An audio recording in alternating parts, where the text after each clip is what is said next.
national du sport scolaire s'inscrit dans un dispositif national en fait, qui a été lancé par le ministère de l'Éducation nationale il y a déjà quelques années.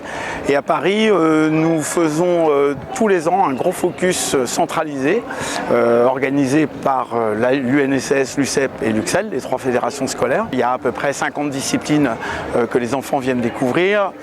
On est autour de 1000 enfants qui passent dans la journée découvrir 3 à 5 disciplines chacun. Et donc c'est une belle journée. Alors, on va du handball au foot, tous les sports classiques, mais il y a aussi du motocyclisme, il y a du jeu d'échecs, de la boxe française, du parcours qui est un peu l'équivalent des Yamakasi en gym. Enfin voilà, c'est très très divers. Les groupes arrivent le matin et ils sont pris en charge par une feuille de route et ils ont toute une suite de rotations à faire pour découvrir leur sport, quoi.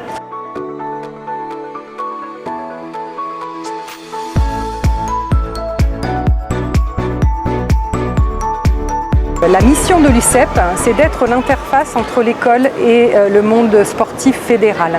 Et donc aujourd'hui, nous signons des conventions avec des fédérations sportives pour créer une passerelle entre l'école et le club et permettre à des enfants de découvrir des sports du milieu sportif fédéral. Ce sont des conventions quintipartites qui engagent le ministère de l'Éducation nationale et des sports, qui engagent les fédérations sportives, l'UNSS, l'UCEP. Si je suis ici aujourd'hui dans ce gymnase, c'est pour célébrer la journée nationale du sport scolaire. C'est un moment très important parce qu'avec Roxane Amaracinianou, notre objectif c'est qu'il y ait le maximum de sport à l'école et que les élèves s'inscrivent dans les associations sportives. Donc les associations sportives scolaires, du premier degré, du second degré, c'est bon pour leur santé. On sait qu'il y a eu un manque d'activité physique pendant toutes les périodes précédentes et donc on veut ce développement du sport. Et c'est l'occasion pour nous de promouvoir aussi d'autres aspects du sport comme les 30 minutes d'activité physique par jour à l'école.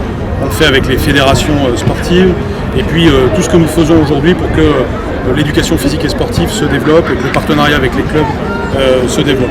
Les bénéfices, c'est de pouvoir se retrouver ensemble pour pratiquer. C'est de pouvoir vivre des émotions positives par le sport. C'est de pouvoir prendre du plaisir à pratiquer, de façon à ce que cette habitude de la pratique sportive soit ancrée chez les enfants. Alors, en plus de ce qu'ils vont vivre dans l'école, en plus de ce qu'ils vont vivre avec leur famille, c'est vraiment un continuum. Mais l'idée, c'est d'augmenter globalement la pratique sportive des enfants. Moi, ce que j'ai préféré aujourd'hui, c'était l'athlétisme. Moi, ce que j'ai préféré aujourd'hui, c'était les skateboards. Parce que j'avais jamais fait de skateboard et c'était amusant. Et moi, l'athlétisme, parce qu'on a appris des nouvelles techniques qu'on n'avait jamais vues avant. Elle est très importante pour les élèves parce que ça leur permet de rencontrer des professionnels du sport. C'est vrai que nous on en pratique avec eux régulièrement mais on n'a pas l'expertise sur tous les domaines. Donc là ça leur permet d'avoir cette chance et ça leur permet aussi d'avoir l'accès au matériel qu'on n'a pas forcément de manière aussi simplifiée nous à l'école. La 12e édition de la Journée nationale du sport scolaire en 2021 s'inscrit sous le signe du développement durable. Alors comment ça s'illustre, comment ça s'organise par rapport à cette thématique? Bon, déjà on est sur zéro plastique. Il y a des ateliers sur le développement durable.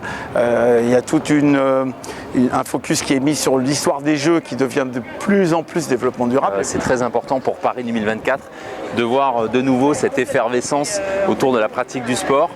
Moi je suis heureux quand on arrive à soutenir et développer justement la place du sport dans la vie de ces jeunes, que ce soit dans le cadre de l'éducation physique et sportive, que ce soit effectivement dans le cadre du sport scolaire ou dans la pratique des clubs. On va accueillir en 2024 le plus grand événement sportif de la planète.